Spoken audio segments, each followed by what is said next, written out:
Sorry ఆకర్ష. ఈ కాలపు అమ్మాయి అంటే కట్టుదాటిన గోదావరి లాంటిది. ఎంతటి మగాడైనా ప్రవాహంలో పడి కొట్టుకుపోతాడు. కానీ నేను అలా కొట్టుకుపోకూడదు, నిన్ను కట్టుకుపోవాలి, నీ దృష్టిలో పడాలి అని ఇవన్నీ చేశానే తప్ప నిన్ను ఏడిపించడం మాత్రం కాదు. అలా సెట్ చేద్దాం అనుకున్నాను. ఏమంటారు? అంటే నువ్వు ఇదంతా సిన్సియర్ గా చేయట్లేదా మావా? పిచ్చి రాఘవా, ఆ అమ్మాయి ఇష్టాలని తెలుసుకుని ఆమెలోకి దూరి అమ్మాయి మనసులోకి రా, గదిలోకి కాదరా. అది బుర్రా భూత, బుర్రా భూత. అరే మావా, ఇష్టాలు తెలుసుకోవాలంటే ఆ అమ్మాయి డైరీ కొట్టేయాలి. తనకి డైరీ రాసే అలవాటు ఉందని మొన్న మన ఆశ చూసి చెప్పింది. నీ నోట్లో సిల్డ్ మీరు పొయ్యా. ఎంత సల్లటి వార్త చెప్పావరా? నీతో అప్పుడప్పుడే బోర్ కొట్టుద్ది. మరి మిగతా అప్పుడు సిరాకు దొబ్బుద్ది. ఇక ఉపేక్షించే లాభం లేదు రంజిత్. ఆ అమ్మాయిని రౌండ్ అప్ చేసి ఆ diary diary diary diary dairy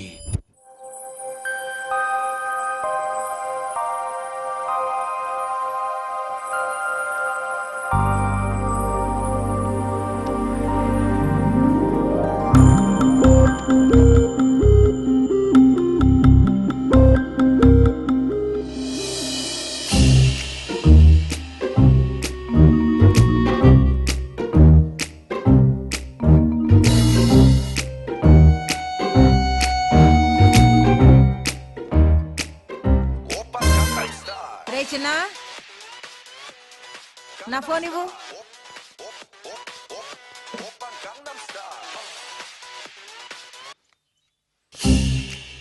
hello,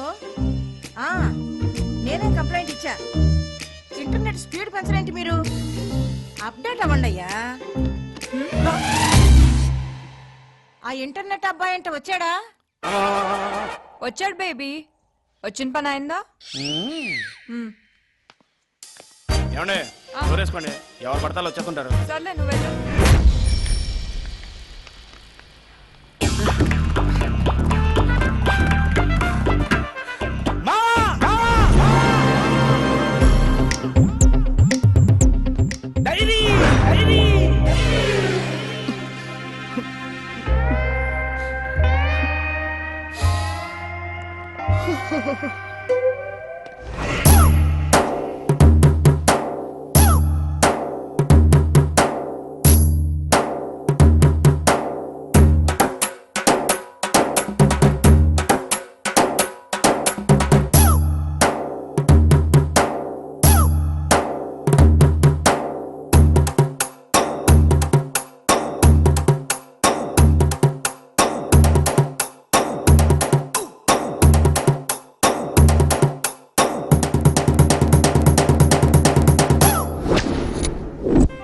నాలోని భావాలు ఆహా టైట్లు అదిరిపోయింది.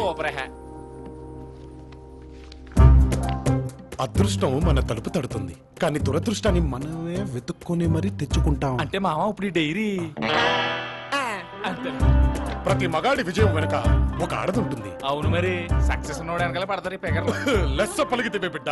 నెక్స్ట్ ఐటమ్, నా కలల రాకుమారుడు బుర్రా నదిలించాలి, చట్టా నెదిరించాలి, మబ్బుల్లో గెంతాలి, సొక్కలో తిప్పాలి, వెన్నెల్లో.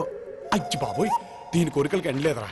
ఇన్ని మన వల్ల కాదు గాని మనకు టచ్ లో ఉన్న ఒకటి రెండు వేద్దాం, ఆకర్షణ పడేద్దాం. అదే బెటర్. నువ్వు అలా కానీ ఎవరు తీసుకొచ్చారే? ఎక్కడుందో ఏంటో. ఛీ! ఈ ఇంట్లో ఎవరికి డిసిప్లిన్ లేదు. ఏంటి బేబీ, ఎందుకు అరుపులు? ఎవరు నన్ను అమ్మనెవరు? ఏమైంది బేబీ? పోయింది నా ప్రాణం, నా సర్వస్వం, నా జీవితం అరే! మొత్తం పోయింది. ఇంతకీ ఏంటది? డైరీ, నా కలల క్వారీ.